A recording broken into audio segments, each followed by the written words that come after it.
Terima kasih pemirsa, Anda masih bersama kami dalam Berita Papua. Bagi Anda yang baru bergabung, kami akan sajikan kembali 3 berita utama hari ini.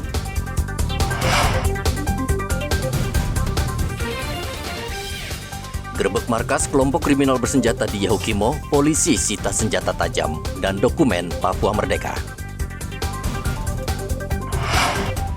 Siswa SMK pengendara sepeda motor di Timika tewas usai menabrak truk. Gunakan sabu-sabu di hotel, 2 pemuda di Jayapura ditangkap polisi.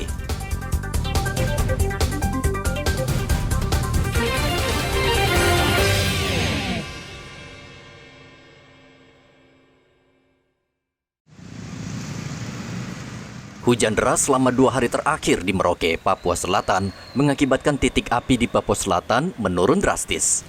Sejak Agustus 2023, menurut catatan Badan Meteorologi, Geofisika dan Klimatologi Merauke, ada 1.000 titik api. Dan setelah hujan, tersisa 3 titik api skala sedang di Kimam, Ilwayap, dan Tabonji. Saat ini di Merauke, Papua Selatan, setiap hari diselimuti awan tebal dan sesekali turun hujan gerimis. Kondisi ini sangat membantu menurunkan jumlah titik api yang muncul sporadis akibat kemarau panjang. Titik panas yang terpantau di wilayah Provinsi Papua Selatan, khususnya untuk di wilayah Kabupaten Merauke sendiri, memang terpantau cukup meningkat sejak bulan Agustus sampai dengan bulan Oktober ini, dan seminggu terakhir memang terpantau titik panas itu dalam jumlah yang cukup tinggi, yaitu di atas 1.000 titik panas dengan tingkat kategori kepercayaan yang tinggi, yakni sekitar 20 sampai dengan 40 titik panas yang terjadi di wilayah Kabupaten Merauke sendiri. Nah, sementara untuk kejadian hujan kemarin ini menurun, titik panas yang terpantau di hari kemarin ini menurun sebanyak 3 titik saja yang terjadi di wilayah Distrik 1 dan juga Distrik Tabonji. Sebanyak 3 titik dengan tingkat kepercayaan sedang. Bulan November ini diperkirakan mulai memasuki musim hujan. Bahkan beberapa wilayah seperti kawasan Muting, Eligober, dan sekitarnya sudah masuk musim hujan. Muhammad Ridwan melaporkan dari Merauke, Papua Selatan.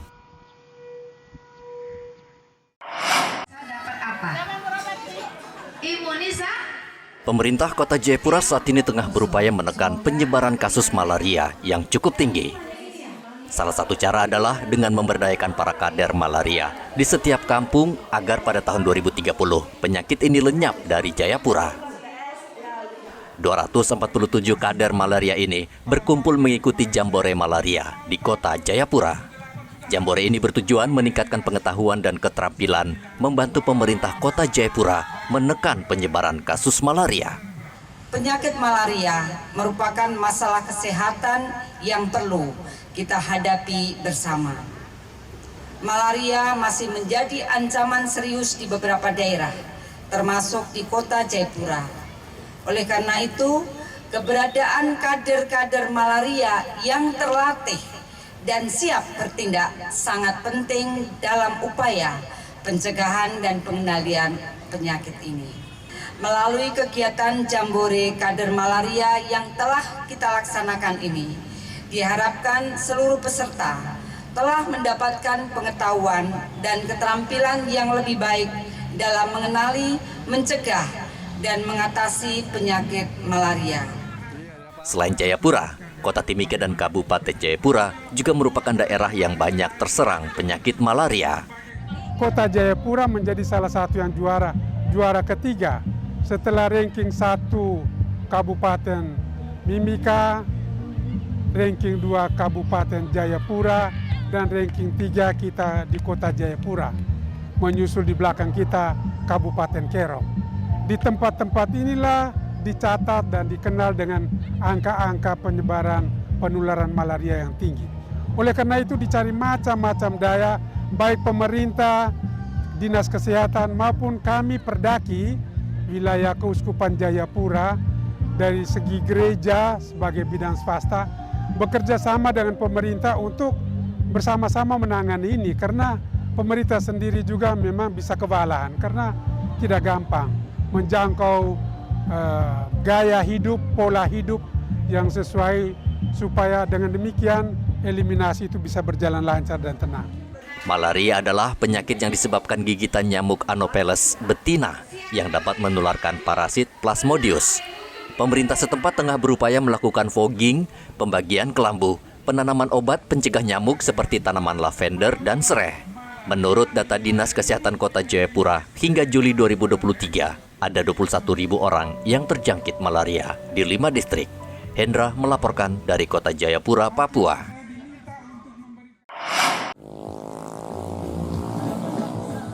Kampanye belum dimulai, namun sudah banyak calon legislatif dan partai politik curi start memasang baliho dan spanduk ataupun alat peraga lainnya. Seperti di Kota Merauke, Papua Selatan, hampir seluruh sudut berdiri baliho dan spanduk dengan wajah caleg beserta janji-janjinya untuk merebut hati pemilih.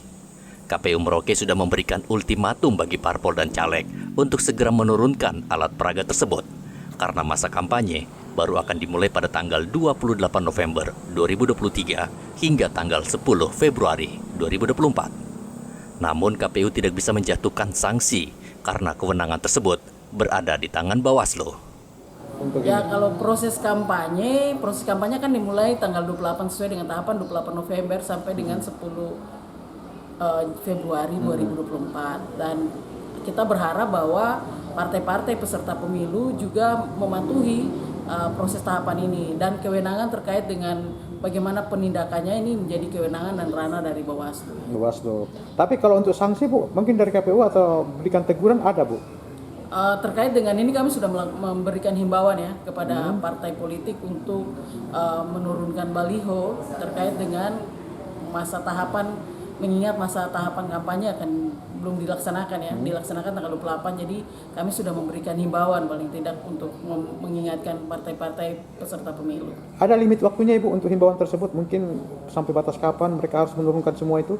Kami sudah sampaikan dan selanjutnya nanti di Bawaslu kan. Bawaslu. Sudah, ya, jadi kewenangan Bawaslu.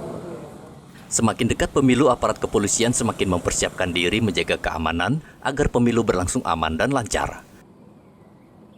Batalion D Pelopor Polda Papua di Merauke misalnya, saat ini terus melakukan dan mengasah kemampuan.